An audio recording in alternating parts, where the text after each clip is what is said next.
New Orleans. New Orleans. I was born in Monroe, but we moved to New Orleans when I was 8. So essentially I grew up in New Orleans. So were you interested in science as a young child, just growing up? Not as science per se. I was interested in nature. I collected, bugs and butterflies and bird nests and turtle shells and things like that from the time I can ever remember. Did you spend a lot of time outdoors and that sort of thing? So I read on your Wikipedia page, I mentioned that you spent time working in a biophysics lab. How did that experience kind of shape your worldview of the world around us? Not at all, really. I mean, in a sense, I guess. I started college. I thought I had absolutely no idea what I wanted to do when I grew up. Right. You know how that is. Yes, I know that feeling for And sure. so when I went to biophysics, what we were doing, it sounds god awful now, we were injecting patients, poor charity hospital patients with radioactive medicine. Right. Okay. And what I was doing particularly was giving radioactive iodine to thyroid patients.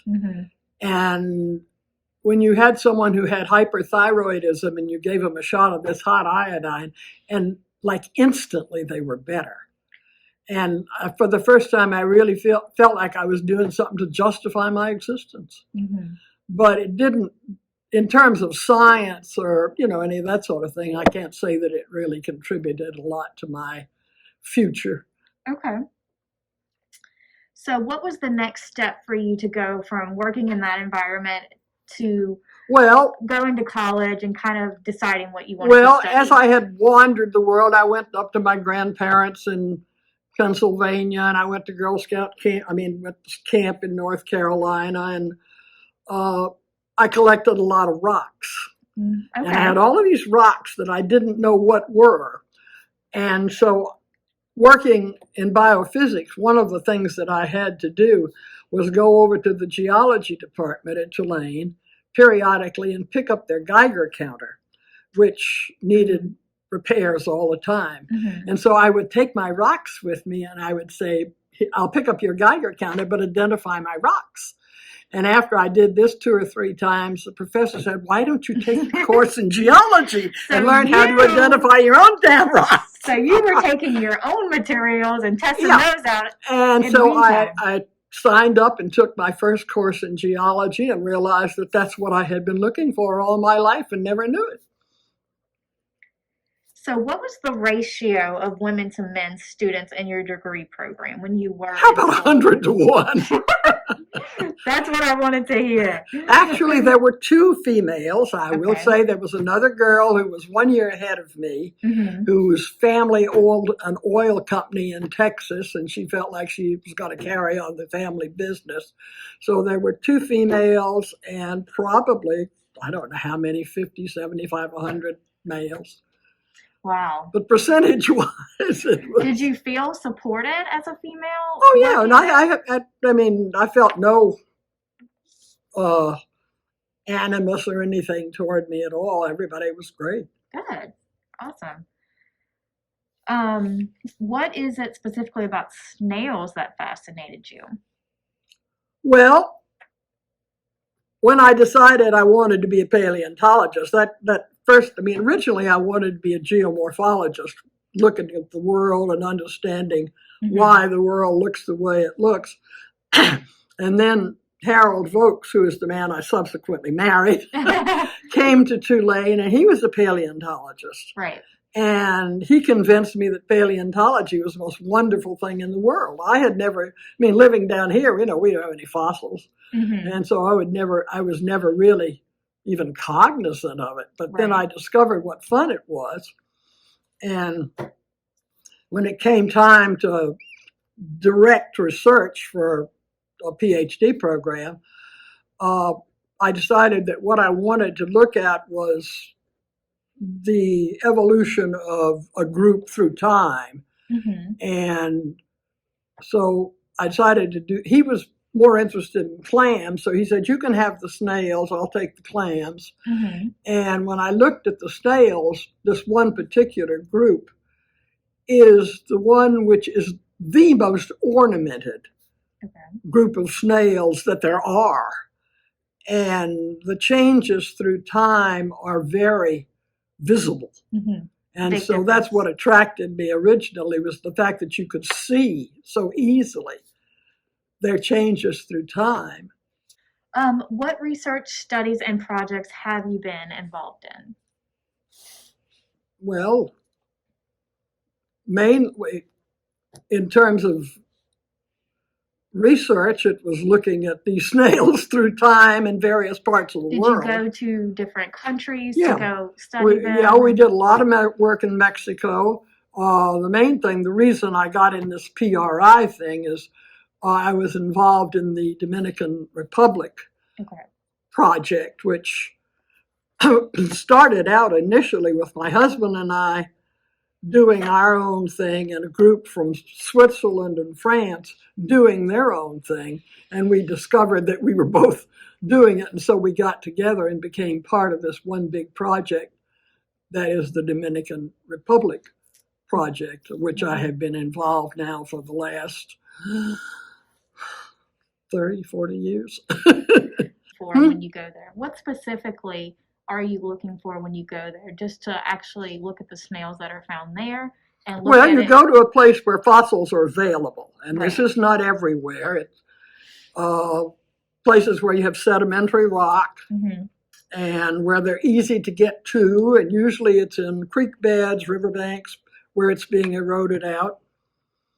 And what we did, we would go to a place and collect everything we saw. I mean, literally, just pick up anything you can pick up. And then when we get home, we worry about what we've got, and some of it we would send to this guy and some of it to that guy and work on the ones we wanted. What does the study of snails or other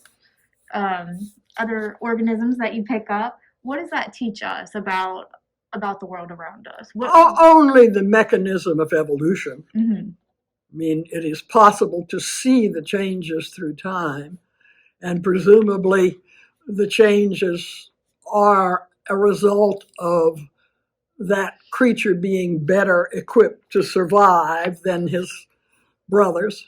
Are you still part of this research effort? Only peripherally. I do a lot of editing. I help people write their papers. Okay. So you are still involved? Oh, yes, very much so. Do you serve as a mentor for others? Not exactly. As I say, mainly what I'm doing is editing their manuscripts, and in that sense, I'm presumably helping them sort out the things that they've got and make better descriptions, better ideas of what they're doing. Right. I'm sure people that are researching the subject now, they do contact you and reference your earlier research and things like that. A lot of the literature and that sort of thing. Awesome. So since we're in a library, I'm going to ask a few book questions. All right.